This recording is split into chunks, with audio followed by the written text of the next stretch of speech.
Welcome back to the Time for Heroes podcast.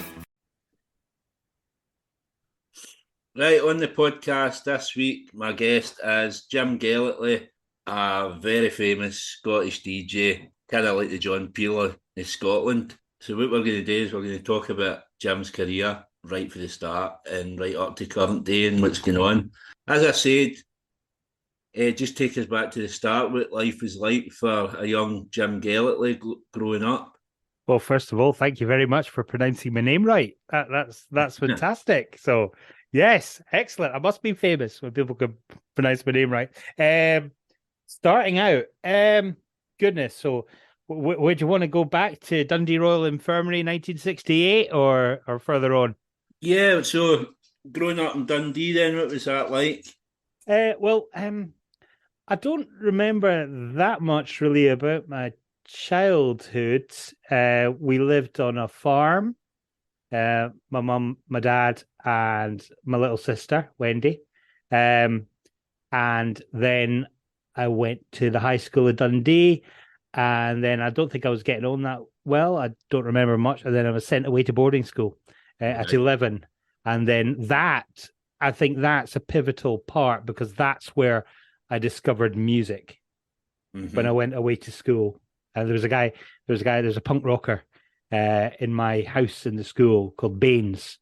And I remember he was sort of overseeing us as we were doing our homework. And he had a snooker cue and he was coming along and beating people on the head if they gave the wrong answer to what music they liked. And it sounds so bad now, but it wasn't. And I think I had one album at the time, and it was literally... any Alan Partridge fans, it was literally the best of the Beatles. I think it was called Beatles Greatest or something. It was like a white vinyl, not that white album, but another one. It was pretty much the best of the Beatles. So I said that, and I got whacked over the head. And then I thought, well, maybe investigate some other music. And the rest is history. The rest is history, basically. So, at what point then did you think a career in music? Well, I'm a frustrated rock star, as are many people on the radio. So haven't got any talent when it comes to music. I sang in a school production of My Fair Lady, playing Alfred P. Doolittle, and I was in a sort of a pretend band at school as well as a singer, but that was about it. I mean, I can't really hold a note for toffee. And for me, it was always listening to music and sharing that music with others. So I sit with my pals and we'd share our music and talk about our music, and becoming a broadcaster is just an extension of that, really. I love to tell people about music and see them get excited about it. The biggest thrill I get is when somebody comes up to me at a gig or whatever and says, "Thank you for introducing me to so-and-so band." And that for me, well, that's why I do it. Right. Just thinking about myself, and obviously like getting into bands, you know that way when you get into a band at the start and you love them, and then they get too famous and everybody likes them. Yeah. As a guy like yourself that champions new music, do you ever find yourself in that position, or are you able to kind of keep the love for the band even as they get bigger and bigger? Well, a lot of the time, what interests me is the band on their way up. So once they've got to the top, I sort of lose interest because there's something else coming up from behind or whatever. So and I've always, wherever I've worked, I've always paid attention to the local scene because it's so accessible. So when I was at college in Perth, and when I was at college, I'd go and see some local bands in Perth, and there was a band I loved called This Poison, who were signed to, they released a single on the Wedding Presents reception label, and I saw This Poison supporting the Wedding Present in a tiny little pub in Dundee called Tyndall's. And I remember being so excited listening to the John Peel show and John Peel talking about this gig that I was going to. I was like, wow, that's fantastic. So this Poison never really amounted to much. So they're sort of back together, sort of doing releases and things. But I became a bit of a fan of theirs. There's another band in Dundee called the Wild House, and the singer he made me up a mixtape of all these incredible bands that I hadn't really heard before. So there's stuff like the Stooges and MC5 and things like that. Bands I'd maybe read about in interviews with Sex Pistols or whatever, and sort of the new wave scene. So it made me up this cassette. So again, they never really made it big or whatever. I would go and see bands at Fat Sam's in Dundee on a Sunday night, a night that was called the Dance Factory. It was the early days. It was run by Stuart Clumpus, who went on to set up Dance Factory Promotions, which later became DF Concerts, Tea in the Park, etc. So that all started with, he'd originally been doing the Ents at Dundee Uni, I think, and became a promoter in his own right. So I go and see all these bands on a Sunday night, knock on the door at the dressing room at the end of the night and go and like meet them and things. So a bit of a groupie, I suppose. Yeah. But it was always really exciting for me going to these gigs, seeing bands on the early part of their careers, be it the Proclaimers or the Primitives or whatever, and sort of following them after that. And then I moved to Inverness to work for Murrayforth Radio in Inverness. And again, I got interested in the local scene. We even released a cassette, because my show was called Groove Machine, after the Wonder Stuff's 8-Legged Groove Machine album. Yeah. We released a charity cassette with like local bands on it. So they and it was the days before CD and stuff, so they all had to submit like reel-to-reel tapes, some on cassette, and we had to like master them. And then we went up to a place called Grampian Records, right in the north of Scotland, which was a huge cassette manufacturing business. They did all the Now albums and everything. I mean, it was bizarre, right in the north of Scotland. So the biggest cassette manufacturer, certainly in Scotland, one of the big ones in the UK that all the major labels used. So went up and watched how a cassette got made, and that was really, really exciting. And then after Inverness, I moved to Aberdeen for a while again, got involved in the local scene. And I by that time, I was in the position I could play some of these acts on the radio. So that was exciting. We did a couple of A&R showcases in a nightclub in Aberdeen as well. It was one of those that I met my wife of 25 years. And again, when I moved to Glasgow to work for Beat 106 initially, 24 years ago, again, got interested in the scene down here, and the radio stations covering Glasgow and Edinburgh. So it's pretty much anything from Scotland was catching my attention. Suddenly the pool of music became a lot bigger. And people often say, oh, why do you only play Scottish music? I don't only play Scottish music, but it gives me a focus, especially on the show that I do on Amazing Radio. I bill it as new and emerging music from Scotland and beyond. You know, a lot of these bands are on my doorstep. Why shouldn't I be promoting them? That's the way I see it. And for me, it's really exciting to see them sort of emerge and come through. And yes, sometimes get to the next level, which is fab. But even if they don't get to the next level, it just means everybody else was wrong and I was right. So obviously, in back then, like Inverness, was that your first job? Well, yeah. So I would say it was eventually. I went for a couple of weeks' work experience and stayed for a few years. And after a while, I got a job in the office, filing stuff. And then from there, I got a job in commercial production, just sort of helping out making the adverts. And then I was off. I was making demos because I was using the time that I was there to learn and to make demos. And eventually I filled in for somebody and did the rock show as a fill-in, and then eventually got my own show as a sort of volunteer presenter, because the presenters in the evening weren't paid at the radio station. And that sort of led on, and I got to do a few cover shifts of like the afternoon show and things, which was weird. I remember Iron Maiden, Bring Your Daughter to the Slaughter, was number one in the charts. So I thought it'd be all right to play it on the afternoon show. Oh, it wasn't. Because that was the day before these radio stations were playlisted. So you would go into the record library where the records were and select the music that you're going to play. And then you'd go into the studio and there'd be a box of 7-inch singles, and that would be the playlist. So you had to play some of those. But it was a case of taking the Daniel O'Donnell 7-inch at the front and putting it to the back.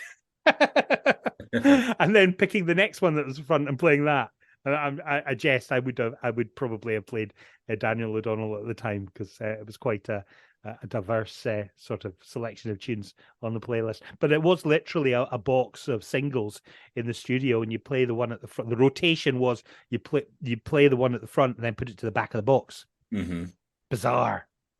So you would end up they'd all in the same order all the time. Well, no, because you obviously chucking in your own ones in between. Yeah, because obviously you wouldn't. I think you'll find. Have you ever listened to commercial radio? A lot of them are in pretty much the same order nowadays, and very predictable, because there's only about 5 records that these stations play. Mm-hmm. So, going touching back on that first time, then you stood in for someone. How did it feel, like your very first time on the airwaves? It was terrifying, and because it was vinyl, I had to sit and time all the records in advance. Mm-hmm. My own records, the ones that were at the radio station, the 7 inches or whatever, somebody had already done that, so they'd written the time on it, which was fine. But my own ones that I was playing, I had to sort of time it, or stopwatch, see how long it was. And it was coming up to the 8 o'clock news. And I think it was Teenage Fan Club or something. And it was about 40 seconds short. And I just rambled on. It was just so embarrassing. I said, we're coming up to the news now. It's nearly 8 o'clock. And after the news at 8 o'clock, I've got more music, and I'll just speak a little more because we're nearly at 8 o'clock. And yes, it's 8 o'clock. Murray Firth Radio. This is the news. It's Howard Hughes. So obviously, then you said you were doing like the rock show. At that point, you kind of came onto the rock show. Well, I was doing. I filled in on the rock show, and then I started. Then actually, a mate of mine called Gregor was doing a show called the Headbangers Show, which is a metal show. So actually, my first regular gig was he decided that he didn't like metal anymore and was into REM and the Smiths, and I was into like Nirvana and Dead Kennedys and stuff, which metal fans hated. It seems bizarre now, because like Nirvana are seen as this classic rock band now, but not back then. Nirvana were the enemy. They were like a horrible sort of punky band. Mm-hmm. So I would play I would sometimes guest on Gregor's show and bring in my punk records and play them, and my sort of hardcore and my sort of death metal, and my Doctor and the Crippins and Napalm Death and stuff like that, and slip them in. And eventually, when Gregor decided he didn't want to do the show anymore, I started doing the Headbangers Show, and not quite to my tastes, but I did enjoy it. Then further down the line, I got my own show, which was called The Groove Machine, mm-hmm. and that was sort of alternative music rather than metal, and that came about because another presenter decided they didn't like indie music.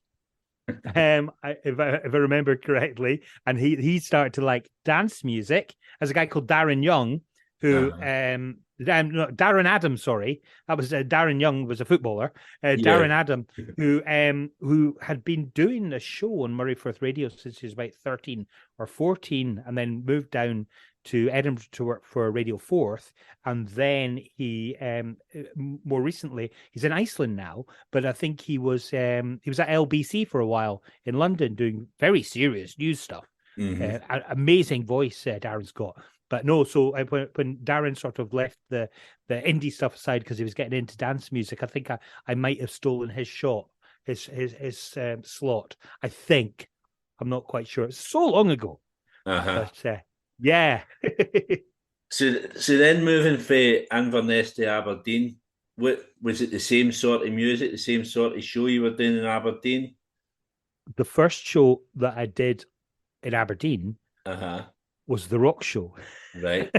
It was holiday cover for a guy called Dave McLeod, who Dave McLeod for many years, he moved out to London, became a voiceover on Channel 4.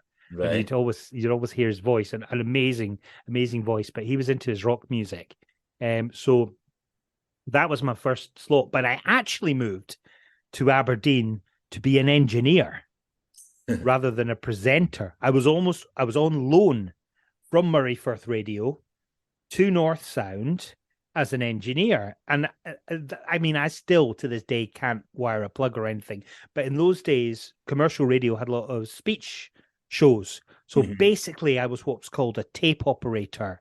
So for the evening recordings of speech shows like the business show, the motor show, the holiday show, I would press play and record and onto big reel-to-reel tapes and do any editing and stuff like that. So it was more that sort of thing. Right.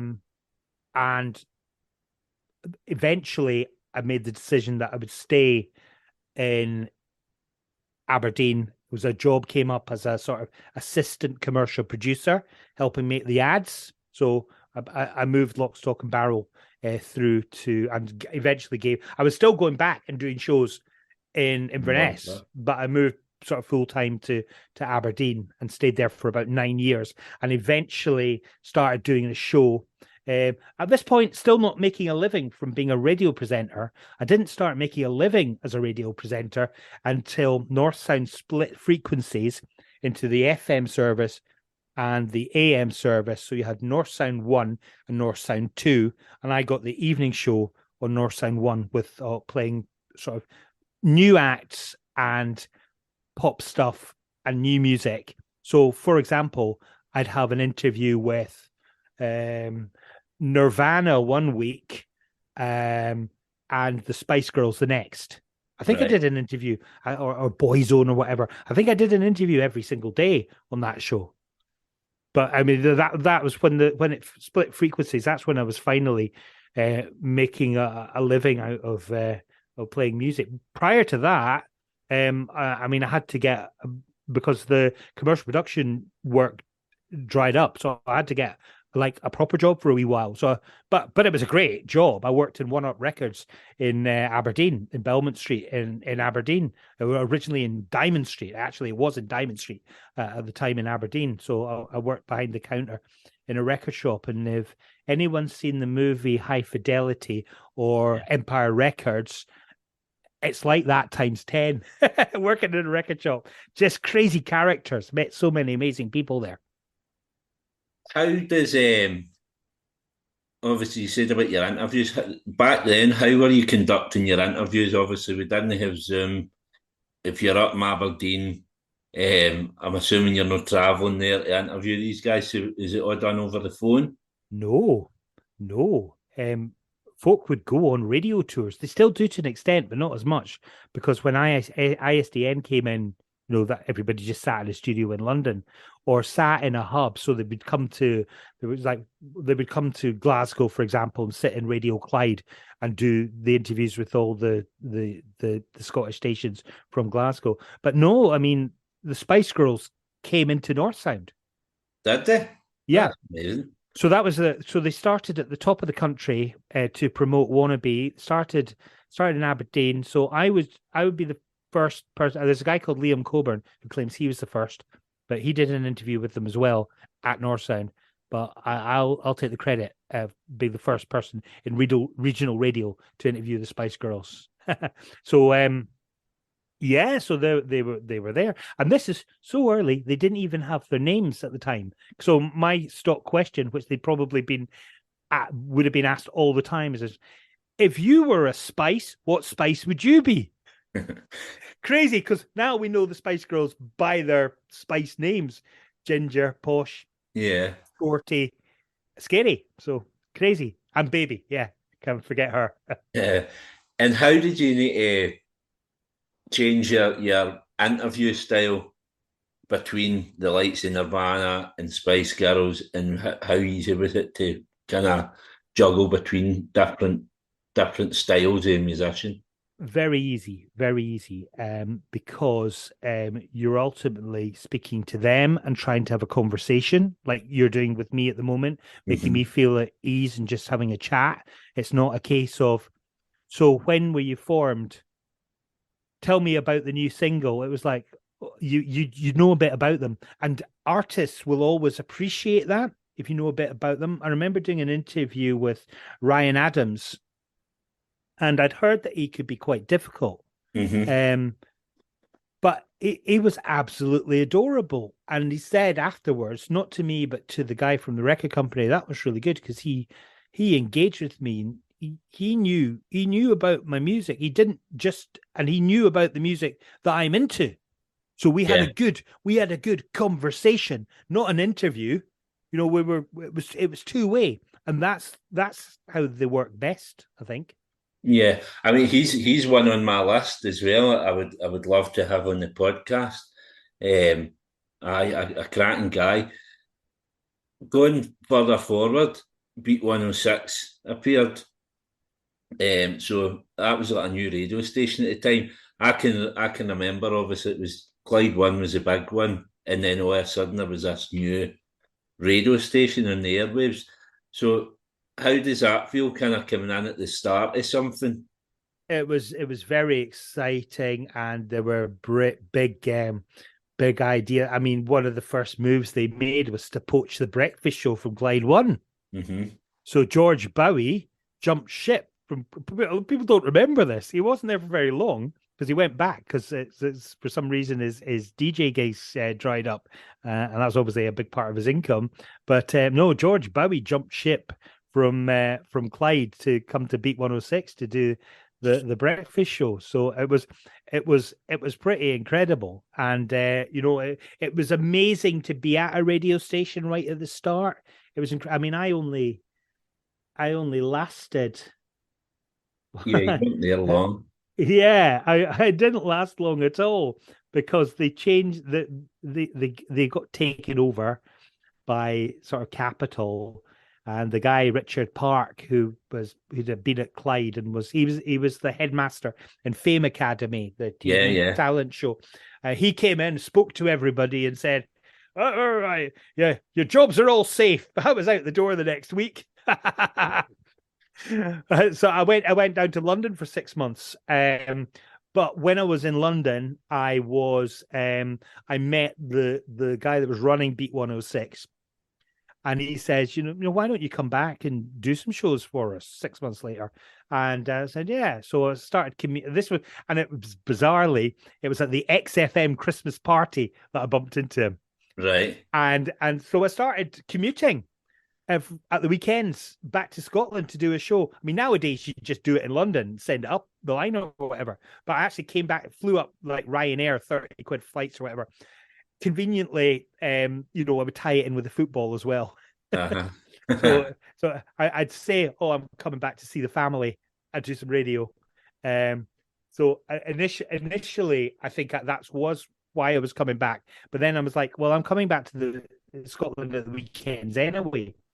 So no problem. I can start doing the show. So, and then when Pure Mix, the company I was working for in London, which was like an on-demand streaming radio service, I would sit in a room recording links for various radio stations, and people would go on this website, puremix.com, and it would ask them, do you like this? Do you like this? You tell them, and then it would gear a radio station. It pretty much like Spotify, a playlist you want, but it had presenters on it, which Spotify now can do as well through AI, which is very scary. But I would sit in a studio, and 1 minute I would, you're listening to pure smooth jazz.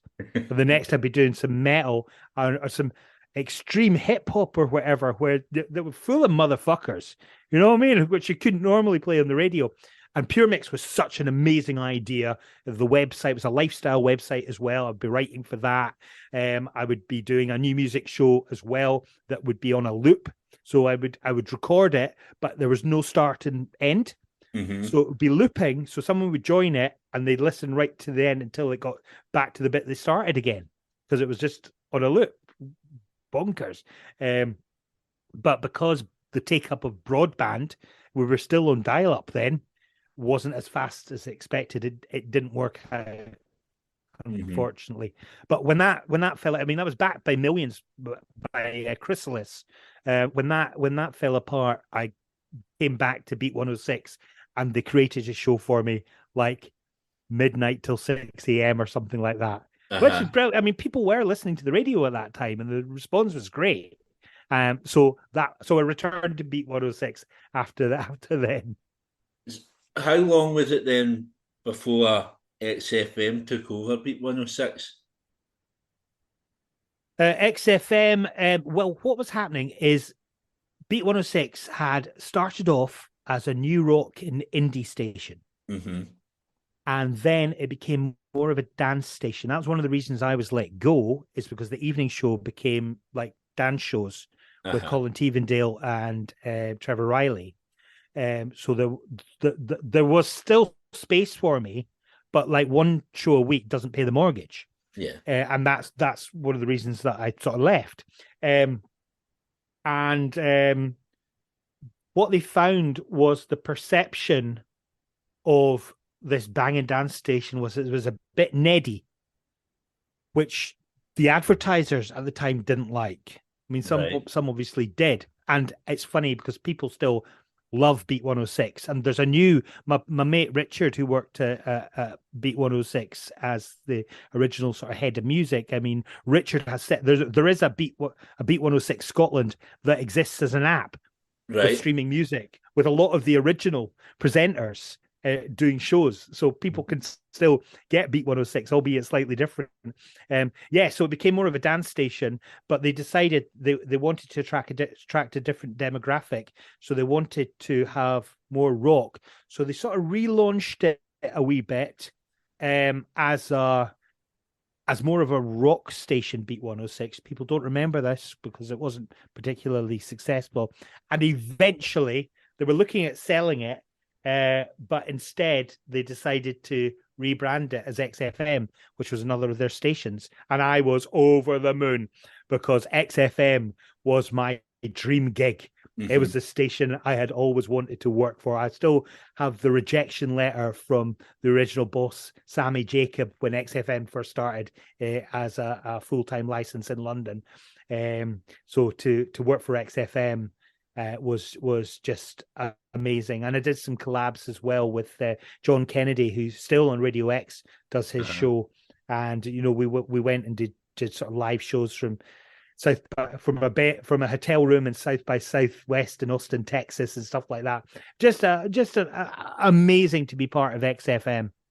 And then they rebranded it to Galaxy. Was it Galaxy? I think. Yeah.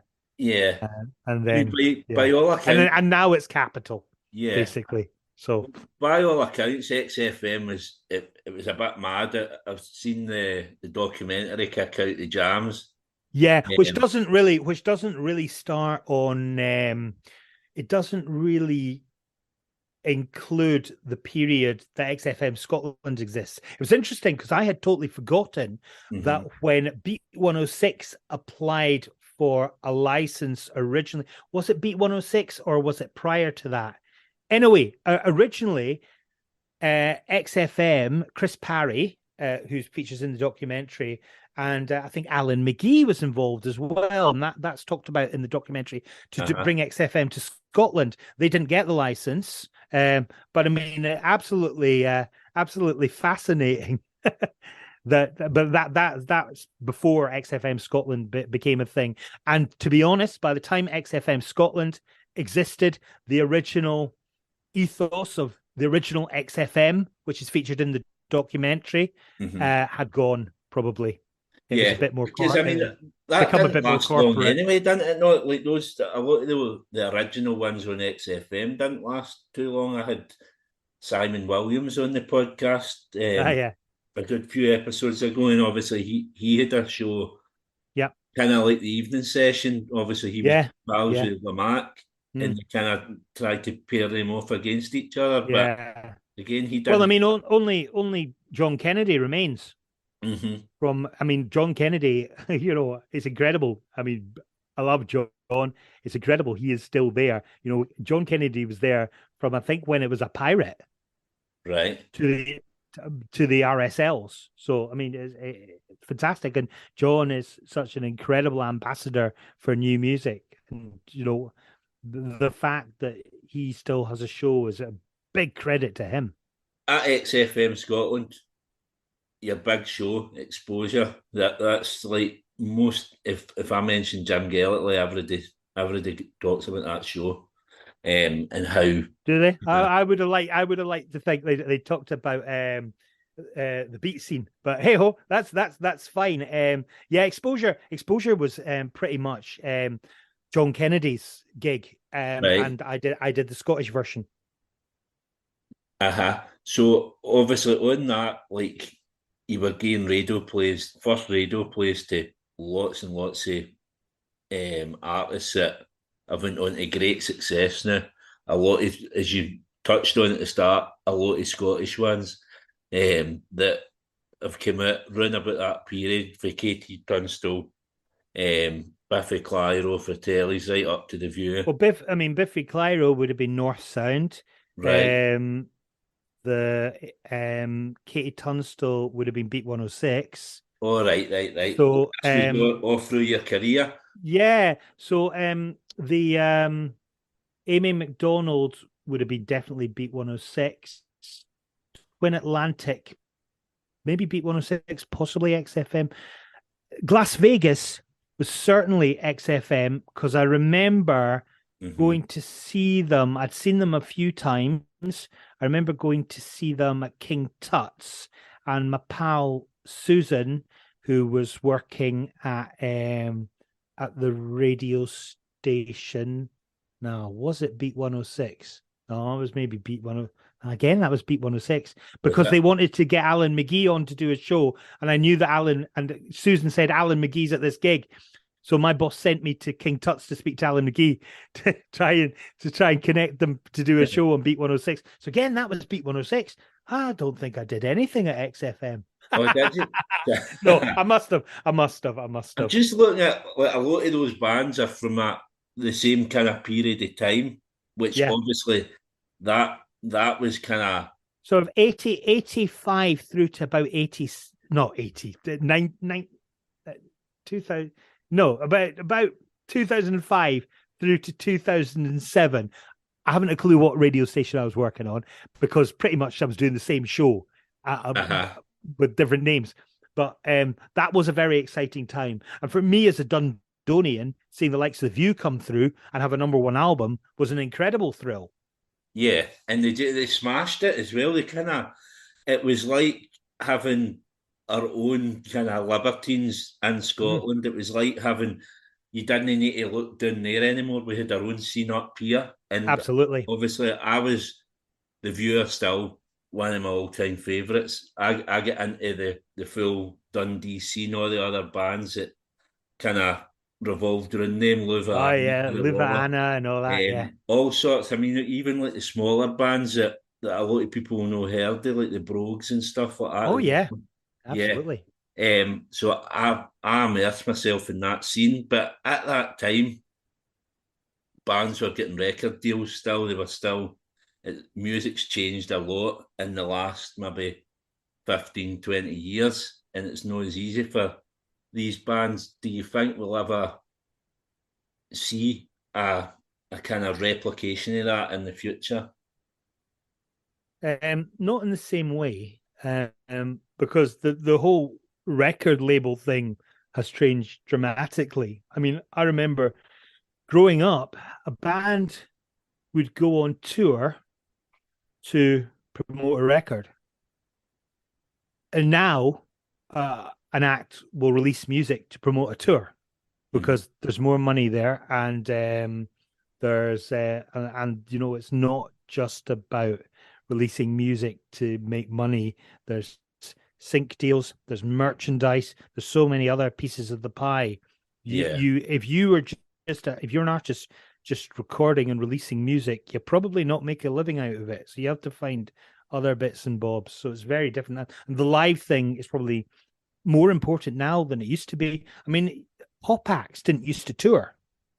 If you think about it, they didn't really tour that much. Now, you know, there's a huge pop act at the Hydro every other week. Yeah. You know, they're playing massive productions and everything. A huge, and it is all more focused on merchandise, and you buy the merchandise, because that is where they get paid. That's right. I mean, I remember, and I mean, I interviewed a band recently, and they were doing a charity single, and they realized that they wouldn't make any money for the charity by releasing the song.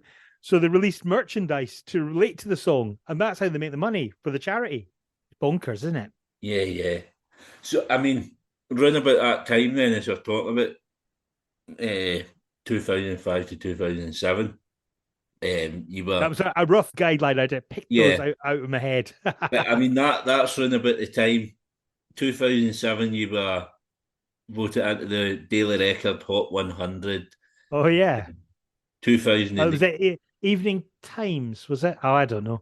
I think you get 2 awards. I think you get one for Daily Record and one for Evening Times. For what I've read up on. And obviously, the following year, you get your John Peel. Oh, it's something like the most eligible or something nonsense like that. Yeah.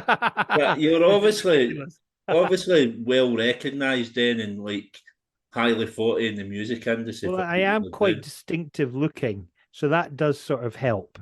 And one of the things about, I'd rather someone said, "Oh, look, there's a bloke with blue hair," than, "Oh, look, there's a big fat bloke."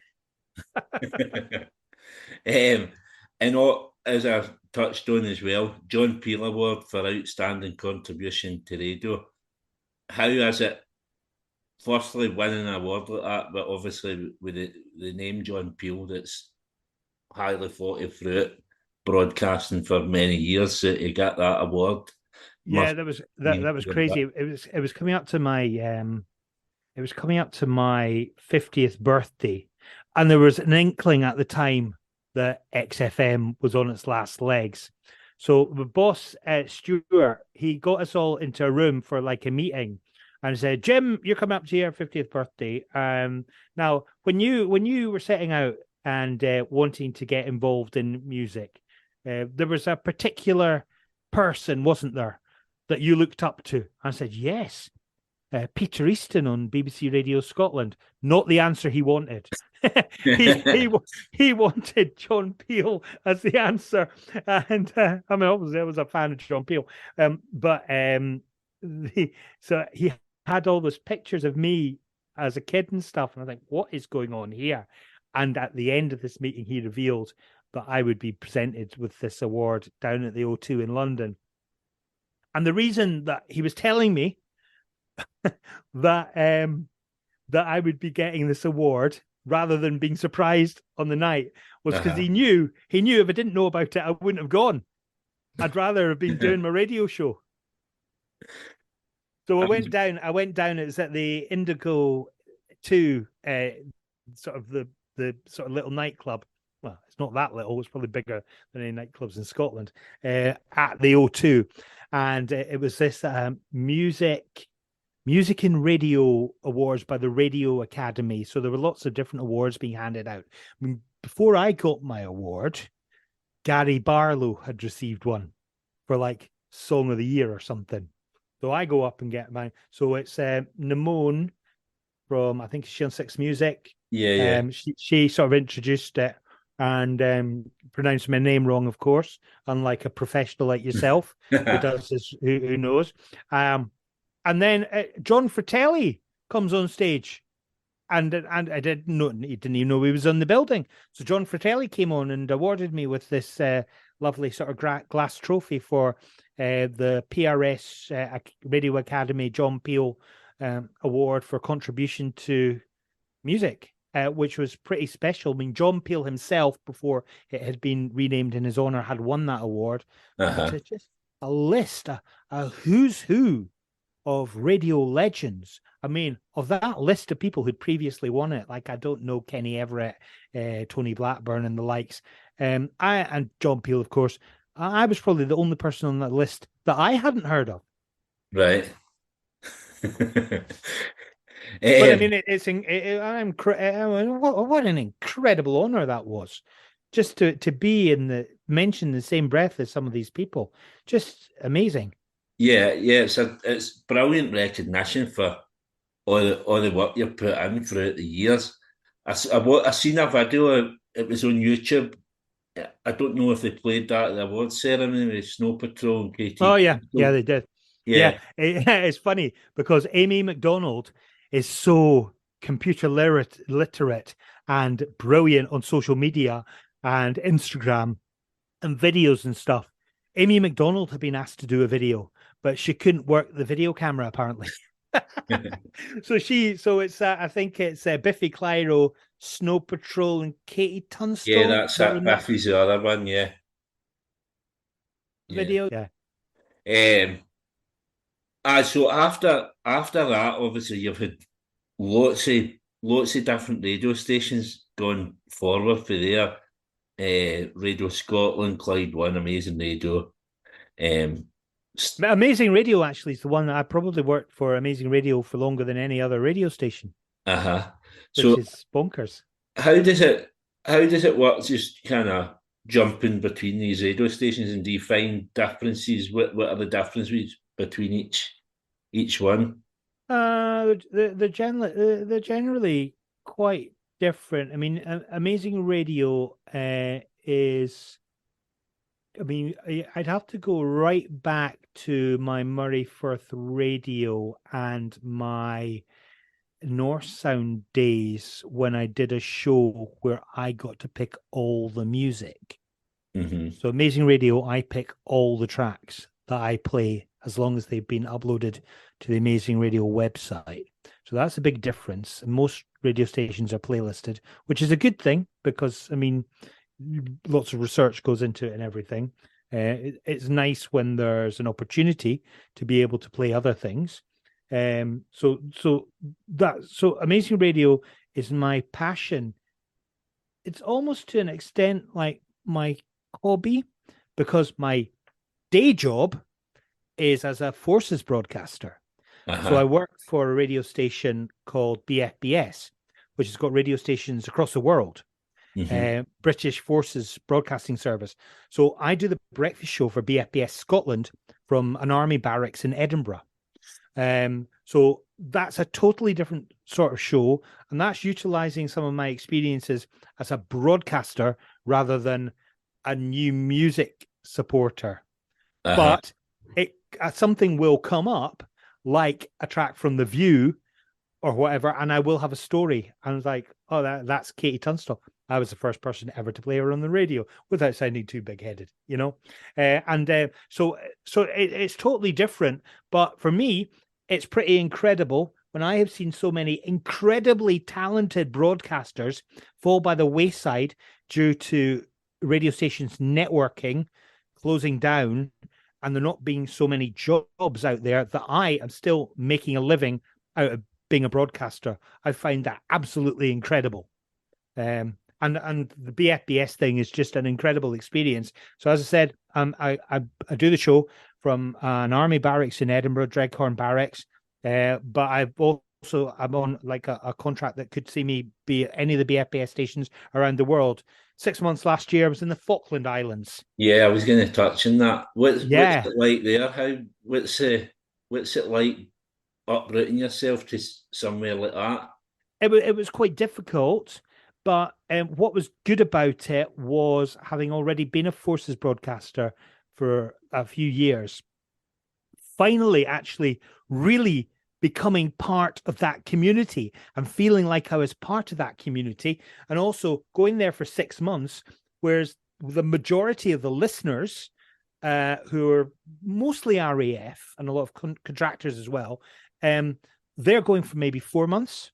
Mm-hmm. So I'm in the same position as them. I'm away from home, so I can really relate to them. So for me, that was just amazing, and the wildlife and the experience. Just to a short drive and go and sit on a beach and just be the only person for miles and miles and just watch penguins waddling past. Just incredible. Brilliant. That's amazing.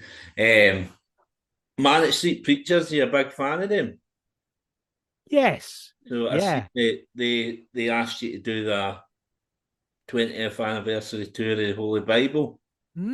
Again, then for to be a fan of a band and for them to ask you to come and do that, how much of an honour was that, and how much? That was incredible, because I'd known the guys. In fact, I just found the other day signed copy of Generation Terrorists, signed by it was signed by Nicky and Richie, because I think I'd interviewed them at I think they were playing Fat Sam's in Dundee, and I went and interviewed them at Radio Tay, but I'd interviewed them a few times, and there was one time I mean, Manics famously don't do encores.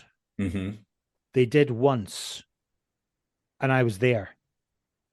So they played the Marquee Club in London, and it was just round about, I think it was possibly when You Love Us came out the first time before it was re-released.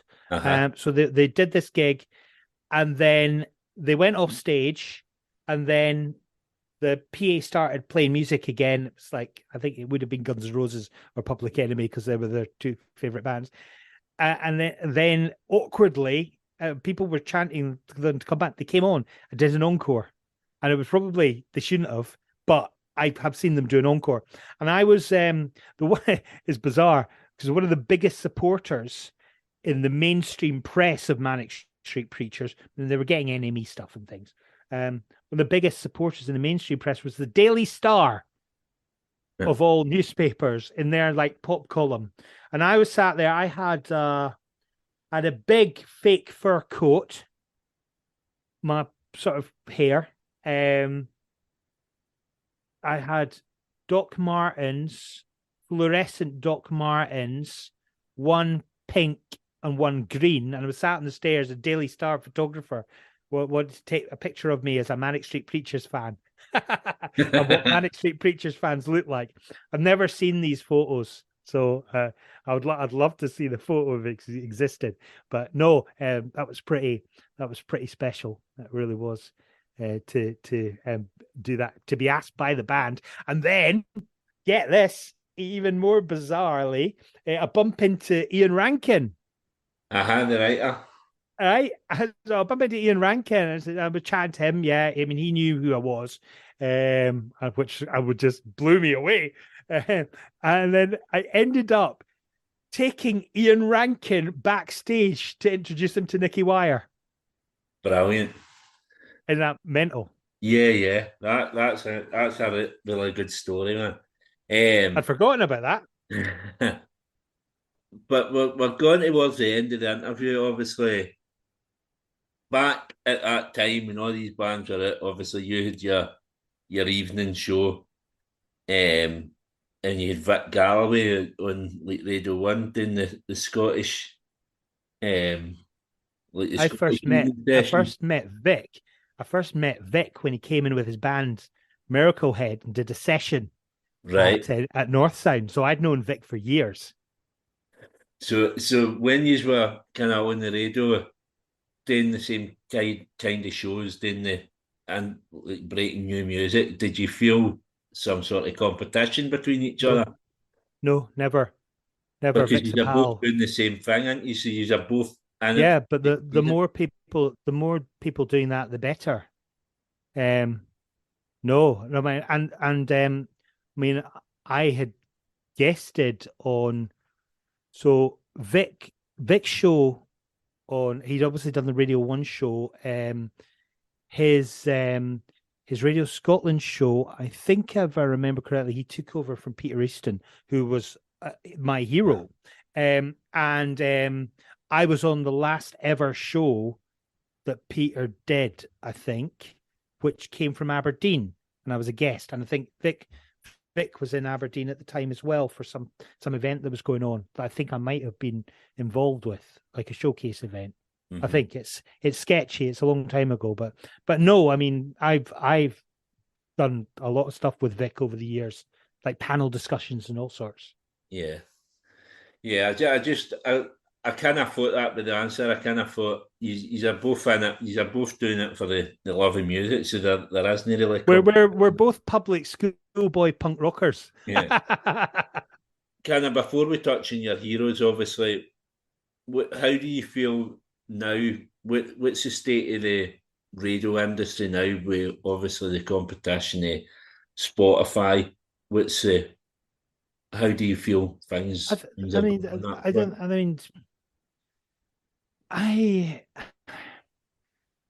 I think people still like a voice, and I think radio stations make a mistake by being heavily playlisted without a point of interest.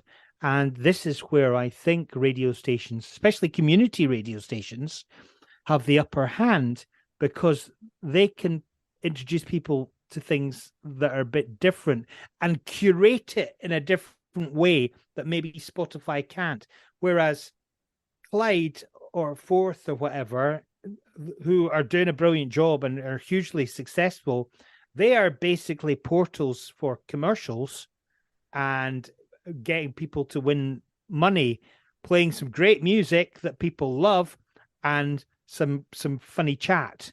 Whereas from a point of view of being introduced to new music, that's where people like myself and Vic come in and have an important role. We'll never get the numbers that these hugely successful commercial radio stations or BBC stations like Radio 1 get, but we will hopefully, people will remember the first time that we played a band or whatever, or an artist.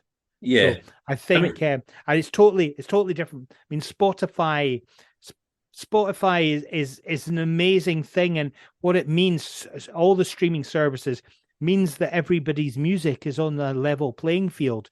Sort of, it's accessible, not necessarily because we know about the algorithms and things, but back in the day, if I wanted to hear a piece of music, I'd have to go into a record shop and buy it.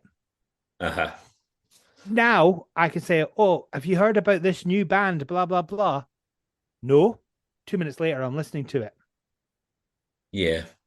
So obviously the radio still holds a great weight for these new bands. You see it all the time, new bands, and they'll always, in their bio, they'll say radio play. Everybody once played with John Kennedy, obviously. That's the great help. So have you got any tips for new bands and how to go about getting radio play? You know what helps if you butter people up, because what you'll get, I'll get, and it's often PR pluggers and things that are responsible for this, not the bands themselves. I mean, I often do prefer if a band themselves get in touch than a plugger, because a plugger will come in with two big feet and say, "Hey Jim, this is this great new act we're working. This is their debut single.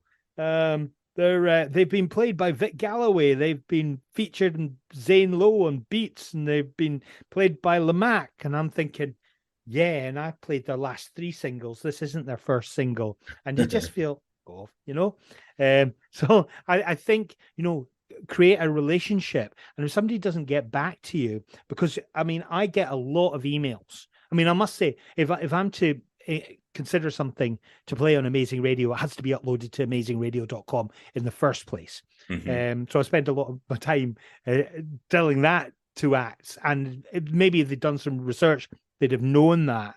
But I mean, that's not a problem, because their job is making great music. It's not being promoting themselves. But that personal touch can make a big difference, I find. And that's what I would say. And if somebody doesn't get back to you, it doesn't mean they don't like it. It means maybe it's passed them by. There's a band that I am playing on I played my show the past couple of weeks called April 4, and they'd uploaded to Amazing Radio a while back. But I'm going through all the uploads, and all it said, it didn't have any information. It just said April 4, United Kingdom, and a couple of things. So if they'd even put where they were from in the UK, I'd have spotted they were Scottish, or one of them was Scottish, and that would set alarm bells, and I'd have featured their previous tracks because they're really, really good, and I'm looking forward to their album and stuff. But if the more information you can get, because often I'll get stuff sent. So, hi there, we are blah blah blah band. This is our new single. Do you mind playing it? If they said in their email, "Hi, we're blah blah blah band. We're from Dundee," rather than "we're just another band in the world," because I will, make a point of an act that's from Scotland, giving that more. It sounds awful that I'm giving preference to bands for Scotland, but I mean, there are so many bands in the world. I cannot physically listen to everything that's uploaded to Amazing Radio. So the more help you can give me by telling me where you're from, for starters, dropping me an email, even if you're not Scottish, dropping me an email to say, we've uploaded our song, think you might like it because we know you like blah, blah, blah, blah. That sort of personal connection makes it's rubs my ego. Well, no, but it makes me feel good, and that's good. You want someone, you want somebody to be in a good mood when they hear your music, and the fact that you said, well, we really like your show, we'd love to be considered, does actually make a difference. And I'm listening to it in a different mindset than, bloody band haven't even told me where they're from. Yeah, that was. They're expecting the world. They're expecting me to make them stars. Get lost. Yeah, and the more I sound like some sort of prima donna, don't I? The more info that they give you as well, that you're able to kind of. Oh, absolutely. Because if if the information that I have is the name of the band and the name of the song, I have nothing. Where they're from is important. What gigs they've got coming up, maybe who they played with. I'm not interested in what their influences are and stuff like that. Maybe if it was recorded by somebody in another band or something like that, or recorded in the same studio where somebody did something else, or some little tidbit that people that are listening will say, "Oh, that's interesting," rather than this is. Yeah. There's nothing better than saying, here's an amazing piece of music. I'm not going to tell you anything about this band. Just listen to this. See what you think. I'll tell you more after the track. And just leaving it a total blank slate. Nothing better than that. But you don't get away with that very often. Yeah. But yeah, that all makes perfect sense. Perfect sense. So, we've done nearly an hour. It's been a pleasure having you on. The last bit of the podcast, obviously, it's called Time for Heroes, and I asked my guests to pick 4 heroes to come for dinner, dead or alive, from whatever aspect of life you want. But 4 heroes to come for dinner, why they're your heroes, and what are you cooking them as well? Been thinking about this so much. And actually, Nicky Wire was on my list for a wee point. And I thought, but then other people came to mind. So this is my list. So first up is one of my all-time favorite footballers who played for Dundee. I was such a fan of this player that I wanted to name my son after him. The compromise was my eldest son is called Angus because we're from the Angus area of the country, and his middle name is D. So that was the token hint at Dundee, and I was very annoyed when I bought a brick at Dens Park that they put the word D in inverted commas like it was Angus D. Gellatly, like it was a nickname. No, D is actually his middle name. But no, I wanted to call him Darius. Now this it's just as well because this was just before Darius Dinesh came on the telly on Idol or whatever it was. So people would have just assumed that was why. But it was the Polish spelling of Darius. There's Darius Adamczyk, who played for Dundee and Polish international, went on to play for Rangers. Yeah. And like so many players that played for Scottish clubs that got signed by the old firm, just it never really took off and was an absolute legend for me. I remember a goal he scored against St Johnstone at McDermott Park, just like to the ball in his own half, right up.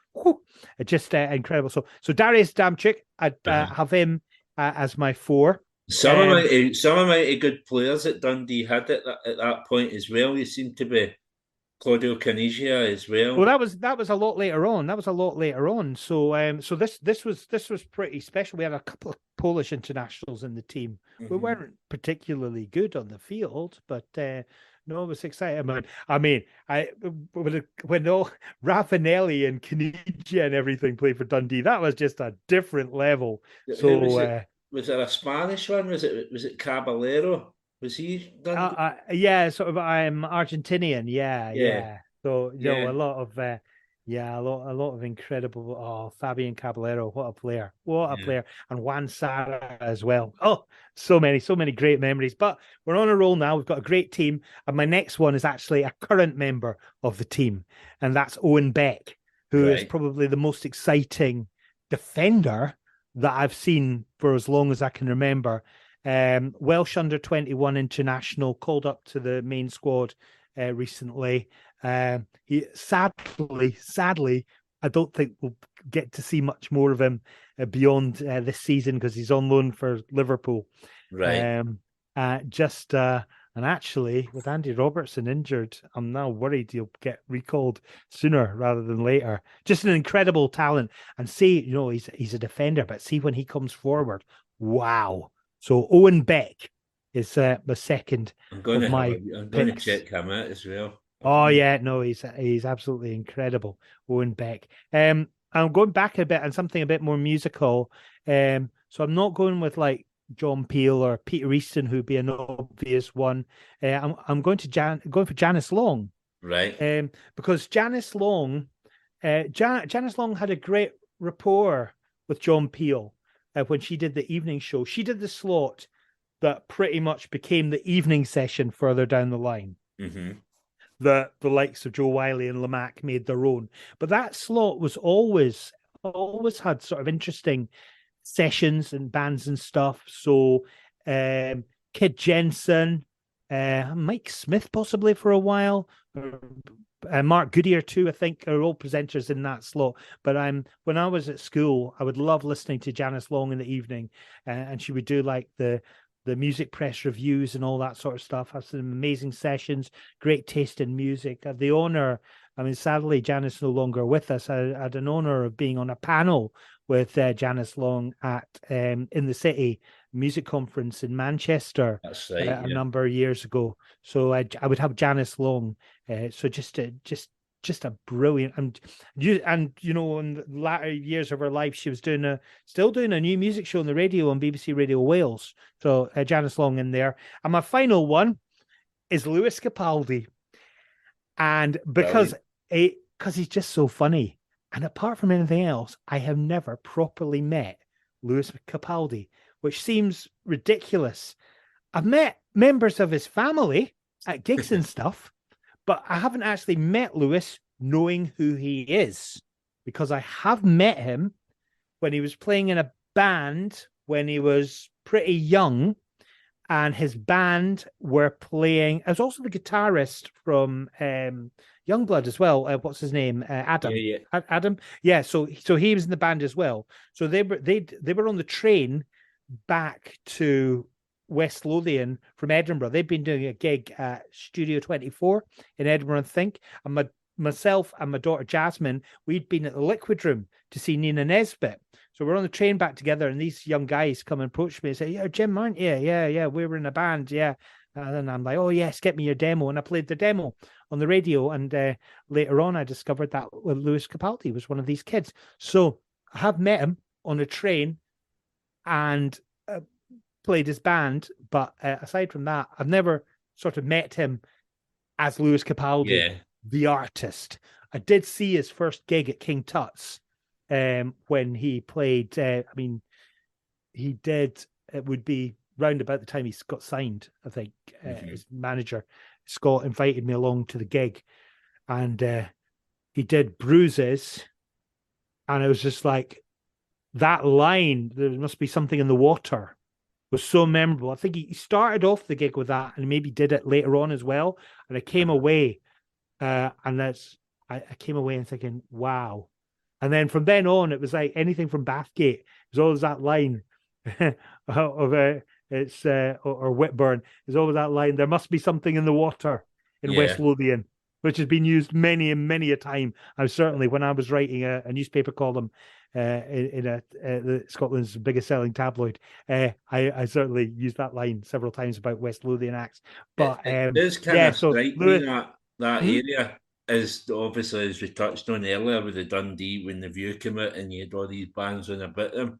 And West Lothian, I do mention it quite a bit in the podcast. Yeah, absolutely. It's very similar. You get Mark Sharp, you get the Snuts, you get all these bands on about Dictator, all coming for this small area. So yeah, but it was Subo that kicked it all off, eh? Yeah. Oh no, but what about what's the lad? The lad that's a songwriter, from round about there. No, I get him mixed up. It's not. Is it David Snedden or is it the other one? David Snedden was with Paisley, wasn't he? Yeah, because that's how Paolo Nutini got discovered. Yeah, that's right. But my mate Gav Pearson was hosting a night, and Paolo was hosting something at his school, and Paolo was late. Was that Christmas Light singer something? Well, it was something. I don't know, but Gavin got this young lad up to sing a song because David Snedden was late. So, who was it? He's now a successful songwriter because he didn't want the limelight. He might have been on Fame Academy or something. What is his name? Oh, I remember his name. It was Leon Jackson. Yeah, Leon Jackson. He's from like Blackburn or somewhere like that. Because I remember I once said to the Snuts, I said, following in Susan Boyle's footsteps, and they're like, no, Leon Jackson. So last bit, obviously, so you pick your heroes. So what are you cutting them? Well, who doesn't like a curry? So I'm going with a curry, and to be honest, it's going to be quite a. See, I would like I know I'm only allowed 4 guests, but I feel wrong if Candy, my wife, wasn't there as well. Oh, that's you need somebody to. Yeah, because you need somebody to do the dishes.